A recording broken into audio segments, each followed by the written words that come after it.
Hello friends, मैं त्यागी आपका स्वागत करता हूं मेरे इस चैनल पर जिसका नाम है सरकारी जॉब ई पोर्टल। फ्रेंड्स, आज मैं आपको बताने वाला हूं कि किस तरीके से SHSB यानी state health society of Bihar में लैब टेक्नीशियन के लिए अप्लाई करें। दोस्तों, लैब टेक्नीशियन के लिए SHSB में बहुत सारी वैकेंसीज निकली हैं। मैं आपको अप्लाई करने का लिंक इस वीडियो के डिस्क्रिप्शन में दे दूँगा, आप चाहें तो वहाँ से अप्लाई कर सकते हैं।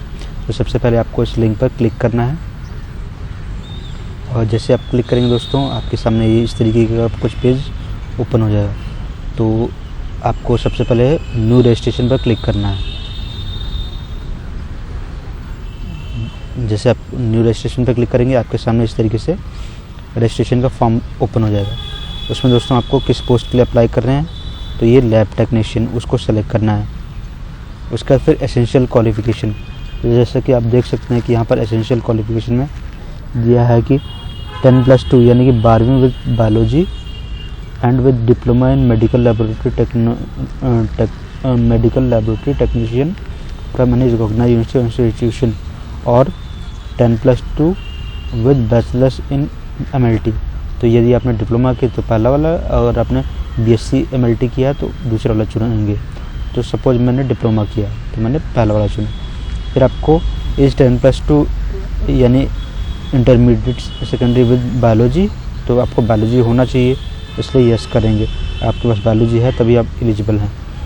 अच्छा, अगला पूछ रहा है do you claim reservation under freedom fighter. तो आप फ्रीडम फाइटर के अंदर रिजर्वेशन चाहते हैं, यदि हाँ तो यस, अदरवाइज नो। फिर are you domicile of Bihar, तो आपके पास बिहार का डोमिसाइल है। डोमिसाइल का मतलब मूल निवास प्रमाण पत्र, यदि है तो यस करेंगे, नहीं है तो नो।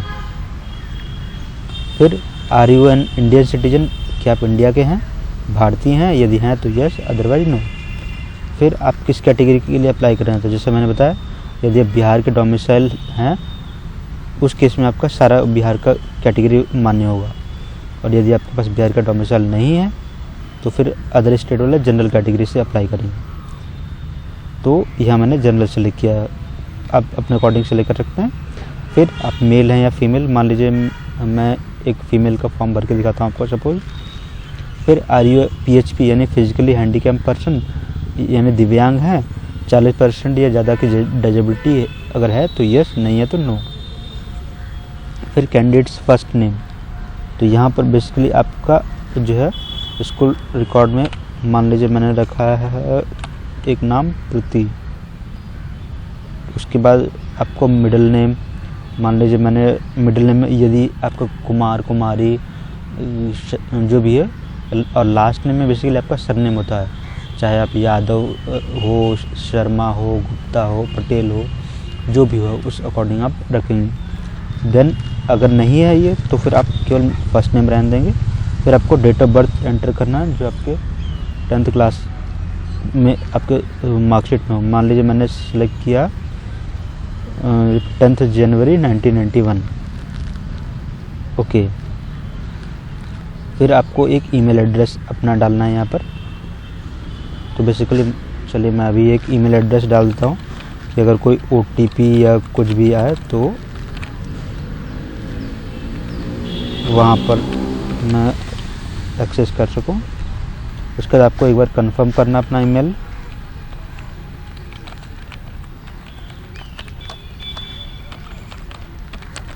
देन आपको फ्रेंड्स एक मोबाइल नंबर डालना है अपना जो भी एक्टिव हो। तो मैं यहाँ एक मोबाइल नंबर डाल देता हूँ ताकि कोई OTP वगैरह आए तो मैं रिसीव कर सकूँ। फिर आपको ये कैप्चा कोड इधर एंटर करना, तो ये है 8 कैपिटल U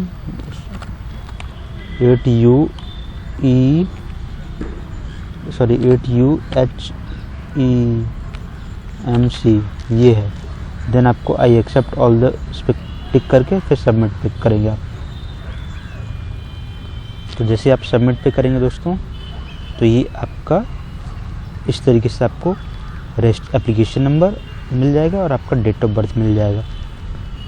उसको आप जो है फ़ोटो खींचना चाहें फ़ोटो खींच लें या फिर जो है आप सेव कर लें। तो ये आपका एप्लीकेशन नंबर है LTE, मतलब जो भी इस तरीके से होगा, यानी लैब टेक्नीशियन। फिर यहाँ लॉगिन टू कंटिन्यू पे क्लिक करेंगे और यहाँ एप्लीकेशन नंबर एंटर करेंगे, फिर डेट ऑफ बर्थ डालेंगे अपना। तो मैंने क्या डाला था, हाँ 1991, 10 जनवरी 1991। फिर आपको यहाँ जो है ये कैप्चा कोड डालना 4Y4HNH। उसके बाद आपको लॉगिन पे क्लिक करना है। जैसे आप लॉगिन पे क्लिक करेंगे दोस्तों, आपके सामने जो है इस तरीके से कुछ डिटेल्स आ जाएंगे आपके। फिर आपको आगे क्या करना है, बेसिकली आगे आपको अपने फादर का नाम डालना है। मान लीजिए मैंने डाला बसंत कुमार। फिर आपको अपनी मदर का नाम डालना है। मान लीजिए मैंने डाला कैलाश देवी। इस तरीके से जो भी आपके 10th क्लास में मदर फादर का नाम हो वही डालें। फिर आप मैरिड हैं या अनमैरिड, सपोज़ आप अनमैरिड हैं, फिर आपको अपना आधार नंबर डालना है। मान लीजिए मैं डालता हूँ 1 2 3 4 5 6 3 3 6 और 7 8 9 3 9 10 11 12। ये मैंने आधार नंबर डाल दिया एक। फिर आपको अपना एड्रेस डालना है, जो भी आपके आधार कार्ड में एड्रेस हो। मान लीजिए मैं डालता हूँ house number 102 Jahangirpuri extension Delhi. आप अपने अकॉर्डिंग डाल सकते हैं। तो ये एड्रेस लाइन 1 है, ये एड्रेस लाइन 2 है, यानी कि आप कुछ एड्रेस कुछ यहाँ डालें कुछ यहाँ डालें। तो मान लीजिए मैंने हाउस नंबर ने ये कर दिया था, जहांगीरपुरी यहाँ डालता हूँ, जहांगीरपुरी एक्सटेंशन, फिर दिल्ली 110054 यहाँ डाल दिया मैंने। फिर आप अपना स्टेट चुनेंगे, जिस भी स्टेट से हो। मान लीजिए मैं दिल्ली से हूँ तो मैंने दिल्ली चुना है। फिर यदि आप बिहार से हैं तो बिहार चुना। फिर आप किस डिस्ट्रिक्ट से बिलोंग करते हैं। मान लीजिए मैंने चुना है सेंट्रल दिल्ली। फिर आपको वहाँ का पिन कोड, तो यहाँ मैं डालता हूँ पिन कोड। उसका देखिए दोस्तों, ये कम्युनिकेशन का एड्रेस है जहाँ पर प्रेजेंटली रह रहे हैं, यानी कि करंट में आप इस एड्रेस पर रह रहे हैं। यदि आपका परमानेंट एड्रेस और ये दोनों सेम है तो राइट का टिक नहीं लगाएंगे। यदि परमानेंट एड्रेस दूसरा है तो यहाँ आप एंटर करेंगे उस एड्रेस को। तो मैंने मान लीजिए मैंने दोनों सेम है तो मैंने राइट का टिक लगाया इस पर। तो राइट का टिक लगाने पर वो अपने आप ले लेगा। फिर आपको अपना एजुकेशनल डिटेल डालना है। तो यहाँ अपने 10th कहाँ से किया, किस स्कूल या कॉलेज से किया है। तो मान लीजिए मैंने किया है हाँ मैंने सपोज DPS यानी Delhi public school DPS Dwarka से किया है। फिर आपको अपना बोर्ड जो भी था, मान लीजिए मैं डालता हूँ CBSE, आप UP बोर्ड बिहार बोर्ड जो भी डाल सकते हैं। फिर आपको यहाँ पर अपने सब्जेक्ट्स डालना है, लाइक 10th क्लास में जो भी थे, हिंदी, अच्छा कॉमन नहीं, केवल स्पेस दे सकते हैं। फिर maths, science, English, Sanskrit, social science. तो इस तरीके से शॉर्ट फॉर्म में भी आप डाल सकते हैं। फिर किस ईयर में आपने पास किया, मान लीजिए मैंने किया 2010 में। फिर आपको मैक्सिमम कितना मार्क्स मिला था और मार्क्स ऑब्टेन्ड। यदि आपका मैक्सिमम मार्क्स नहीं पता है तो आप CGPA को मार्क्स में कन्वर्ट कर दीजिए 9.5 से मल्टीप्लाई करके, फिर आप कर सकते हैं। तो मान लीजिए मुझे सपोज मिला है 374 आउट ऑफ, चलिए मान लीजिए 600 से आउट ऑफ मिला है। अच्छा, आपका marks should be less than max, okay मैंने गलत जगह डाल दिया था। ये मान लीजिए यहाँ 600 में से मुझे 374 मिला है, 374। फिर उसी तरीके से आपको 12th क्लास कहाँ से किया, मान लीजिए मैंने भी सेम स्कूल से किया तो उसी का नाम डाल दे रहा हूँ। फिर आपको बोर्ड का नाम डालना है। फिर सब्जेक्ट तो यहाँ आप जैसे कि आप देख रहे हैं बायोलॉजी मैंडेटरी है। फिर आपको किस ईयर में किया आपने, फिर अगेन मार्क्स का बताना। तो यहाँ मान लीजिए मैंने 500 में से मुझे मिला 4 चलिए सेम नंबर सपोज रखता हूँ 37, अच्छा उल्टा हो गया, 374 सपोज। उसके बाद आपको यहाँ अपना डिप्लोमा, जो आपने डिप्लोमा किया है, तो आपको बेसिकली अब उसका डिटेल बताना है कि डिप्लोमा किस कॉलेज से किया है। मान लीजिए रानी लक्ष्मीबाई मेडिकल कॉलेज, ये मैंने ऐसे नाम रख दिया, मुझे नहीं पता ये एग्जिस्ट करता है या नहीं, और ये जिस भी यूनिवर्सिटी के अंदर आता हो, मान लीजिए यूनिवर्सिटी ऑफ दिल्ली है। फिर आपको क्या सब्जेक्ट थे, तो 2-3 सब्जेक्ट आपको डालने हैं अपने। मान लीजिए वहाँ आपने पढ़ा biology, medical physiology, microbiology,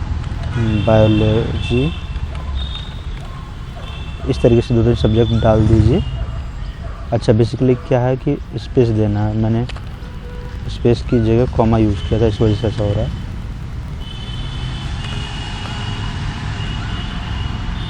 okay हट गए सारे।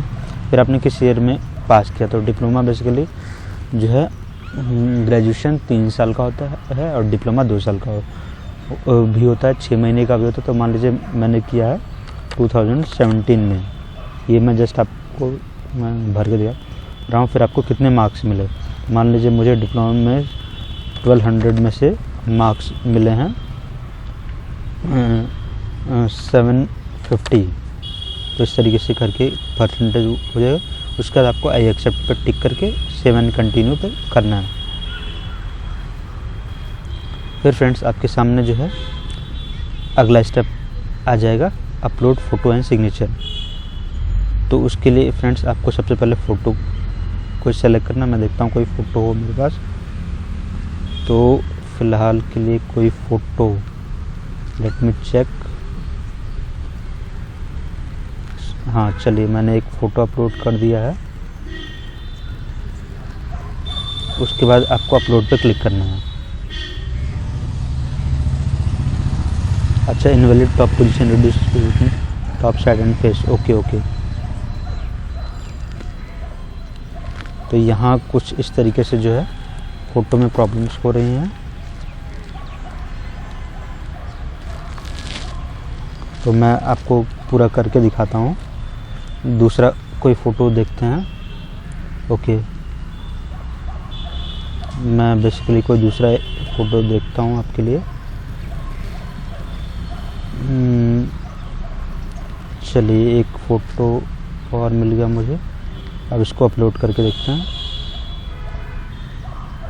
अच्छा अगैन इनवैलिड इमेज 120 अच्छा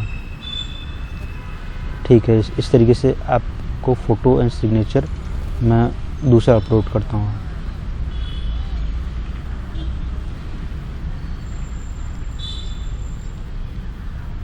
शायद ये वाला,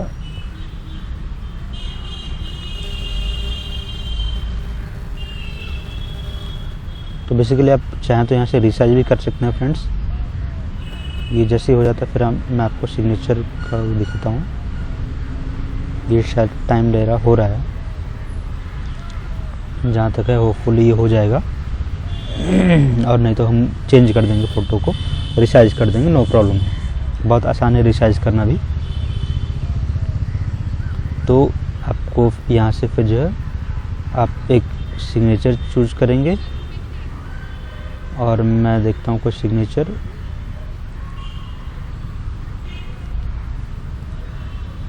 फिर आपको एक सिग्नेचर यहाँ से अपलोड मार देंगे।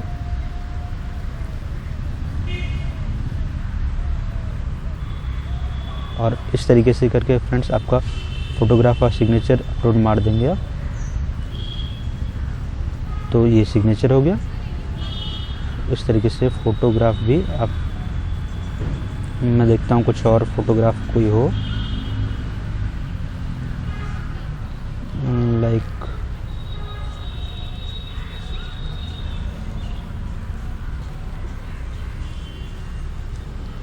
चलिए सपोज मैंने ये फ़ोटो ट्राई किया है, अब तो हो जाना चाहिए। अच्छा ओके, तो मुझे लगता है रीसाइज करना पड़ेगा इमेज को। तो ये थोड़ा टाइम की बात है दोस्तों, तो मैं आपको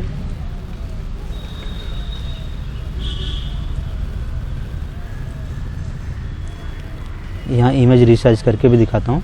जैसे मेरे फ़ोटो में प्रॉब्लम हो रही थी, हो सकता है आपकी भी फ़ोटो में प्रॉब्लम हो। तो आप क्या करेंगे, बेसिकली मान लीजिए मैंने एक फ़ोटो सेलेक्ट किया, फिर मैं उसको, इन्होंने कहा है कि 120 × 160 ये साइज़ होना है। तो 120 × 160 बाई डायमेंशंस 120 इंटू इधर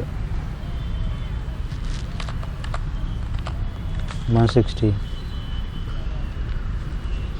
और इधर आपको बेसिकली पिक्सल सेलेक्ट करना है 120 × 160, ठीक है। फिर आपको किस फॉर्मेट में चाहिए, जेपीजी में चाहिए, पीएनजी में, तो जेपीजी में सेलेक्ट करना। फिर टारगेट फाइल साइज केबी इन केबी, तो आप चाहे तो इसको रख सकते हैं, चाहे तो नहीं, ऐसे आप डायरेक्ट कर दीजिए। उसके बाद आपके पास साइज़ आ गया। तो मैं एक बार साइज़ देखता हूँ। अच्छा, photo should be equal to और लेस देन 100 से 200 केबी, ओके। तो ये आ गया बेसिकली। अब मैं इसको क्या करेंगे हम, अच्छा ये ऐड है ये। फिर आप बेसिकली इस फ़ोटो को आप यहाँ से डाउनलोड कर सकते हैं। ये देखिए, convert to PNG, convert to PDF, convert, ये री-एडिट और ये डाउनलोड इमेज। तो आप फ़ोटो को डाउनलोड कर लीजिए। उसके बाद फिर आप वापस अपने एप्लीकेशन फॉर्म पे जाइए, चूज़ कीजिए फ़ोटोग्राफ और डाउनलोड सेक्शन में जाके जो भी हाँ ये फ़ोटोग्राफ था, लेकिन ये किसी और नाम से डाउनलोड हुआ आई गेस। ओके ठीक है, मैं इसी नाम से इसको सेलेक्ट किया हूँ और फिर अपलोड मारते हैं। तो इस बार ये हो जाएगा।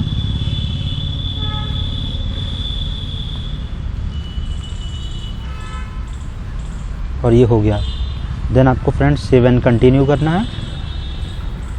और उसके बाद आपका जो है एप्लीकेशन फॉर्म सब कुछ रेडी है। बस अगला स्टेप पेमेंट का। तो आप सारी अपनी डिटेल्स चेक कर लेंगे। फिर आपने जो जो चीज़ें, नेम, फादर का नेम, एजुकेशनल क्वालिफिकेशन, आपका मैरिड अनमैरिड, आपका मार्क्स, फिर आपने फ़ोटो सिग्नेचर अपलोड किया। जब सब कुछ ओके है तो यहाँ राइट का टिक, फिर कंटिन्यू पेमेंट। अगर कुछ प्रॉब्लम है तो आप यहाँ एडिट पे जाकर इस चेंज भी कर सकते हो। तो मैं कंटिन्यू पेमेंट पे करता हूँ। उसके बाद जो है सीधे पेमेंट का, जैसे कि आप देख सकते हैं पेमेंट का आ गया। तो आप यहाँ राइट टिक करेंगे, फिर क्लिक हेयर टू पे। तो जनरल कैटेगरी के लिए 250 है। तो ये आप पेमेंट के विंडो पे पहुँच जाते हैं इस तरीके से। तो दोस्तों इस तरीके से जो है SHSB लैब टेक्नीशियन के लिए आपको अप्लाई करना है। यहाँ आप अपना पेमेंट के लिए जो भी डिटेल्स है वो आप डाल के पेमेंट करेंगे। तो फ्रेंड्स अभी तक आपने अगर मेरा चैनल सब्सक्राइब नहीं किया है, मेरा चैनल सब्सक्राइब कर लीजिए, जिसका नाम है सरकारी जॉब ई-पोल, ताकि मैं आपको latest government jobs, admit card answer की रिलेटेड अपडेट्स देता रहूँ। और साथ ही साथ आपको जो है मेरे गवर्नमेंट जॉब प्रिपरेशन से रिलेटेड वीडियोज़ भी मिलते रहें। और हर प्रॉब्लम्स आपकी फॉर्म फिल करने से लेकर हर एक स्टेप की प्रॉब्लम्स मैं आपको सॉल्व करता रहूँ। कोई भी डाउट हो, कुछ भी हो, तो आप हमें कमेंट में बताएं दोस्तों। और हमारे इस वीडियो को लाइक कीजिए, शेयर कीजिए एंड चैनल को सब्सक्राइब कीजिए। मिलते हैं अगले वीडियो में दोस्तों। तब तक के लिए take care and bye bye.